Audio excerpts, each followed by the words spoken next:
Hi, welcome to Mr. DeRosa's Math. I'm Mr. DeRosa, and today we're going to go over something that's kind of tricky in pre-algebra, which is missing numbers. Something like this: 9 minus box equals 5. Sometimes you might see this box with a letter X or Y or A. Other times with a symbol like a square here or an asterisk, something like that. I'm going to show you a trick today to help you solve these problems so that you can always get it right. And that is with something called a sample problem.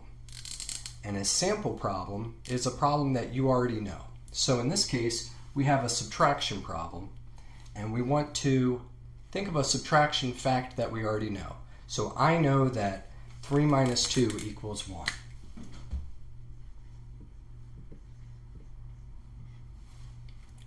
Okay, so if I didn't know this number right here, then I could find this number using 3 and 1.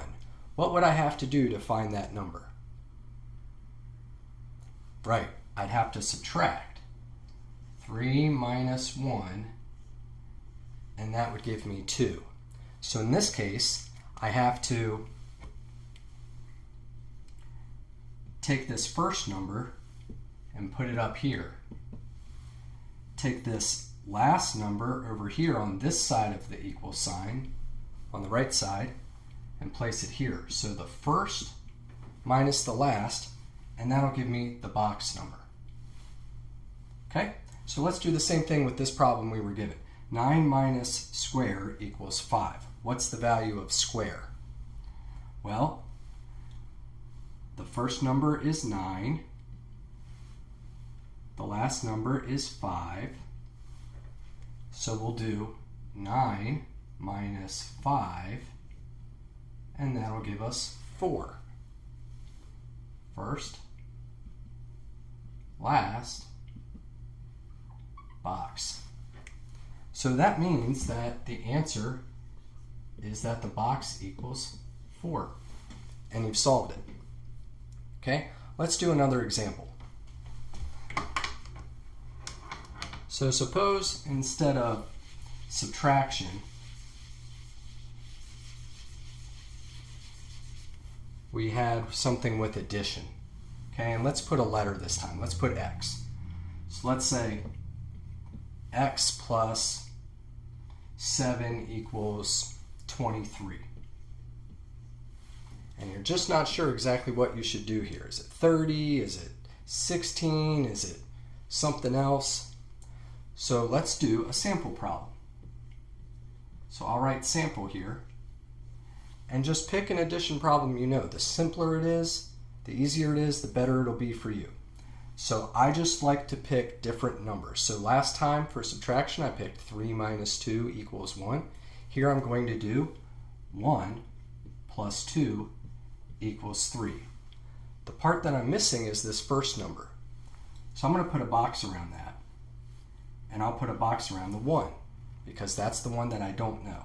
So I'm going to cover that up. How would I get 1 from 2 and 3? So I would subtract 3 minus 2, and that would give me 1. In this case, it's not the first minus last. In this case, it's the last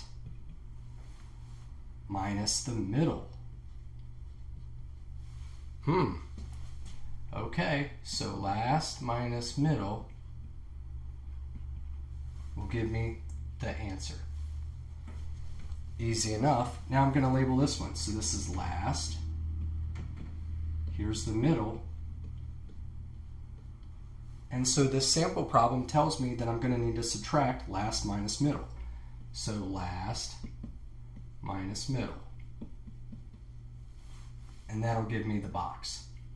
In this case, X.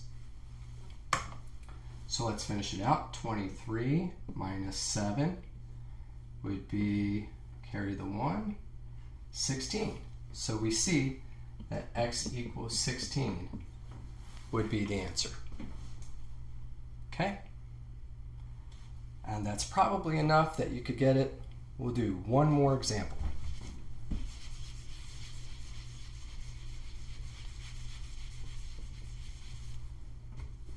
This one's a little bit more advanced, but I think you can do it. Let's use a sample problem to see if we can solve this algebra problem.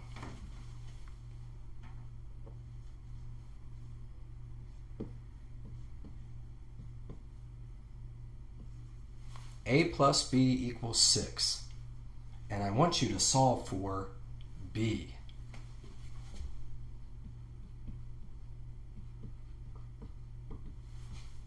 Solve for B. But Mr. DeRosa, you say, I'm missing one of the numbers. I need another number to be able to find what the letter is. I think you can do this though. Let's use a sample problem to see if we can solve this problem for B in terms of 6 and A.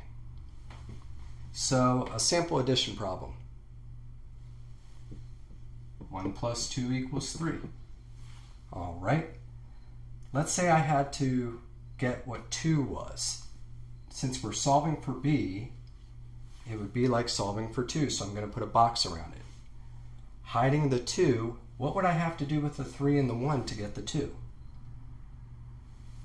I would have to do 3 minus 1 to get 2. So that's the last minus the first, and that would give me the middle, the box. So last minus first. That'll get me the box. So up here, I need to do the last.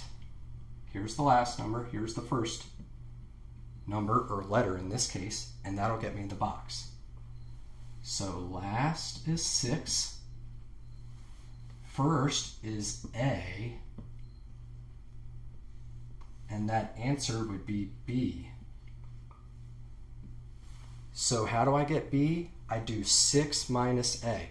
But Mr. DeRosa, I don't know how to do that. You're right, so you just list it as 6 minus A. B equals whatever 6 minus A is. And that's the correct answer. You did it. I knew you could do it. And so these things that are basic facts we learned in beginning grades are now sample problems that we can use to help us solve multivariable equations such as this one. Okay, that's Mr. DeRosa's math for today. I hope that helps you. Have a great day.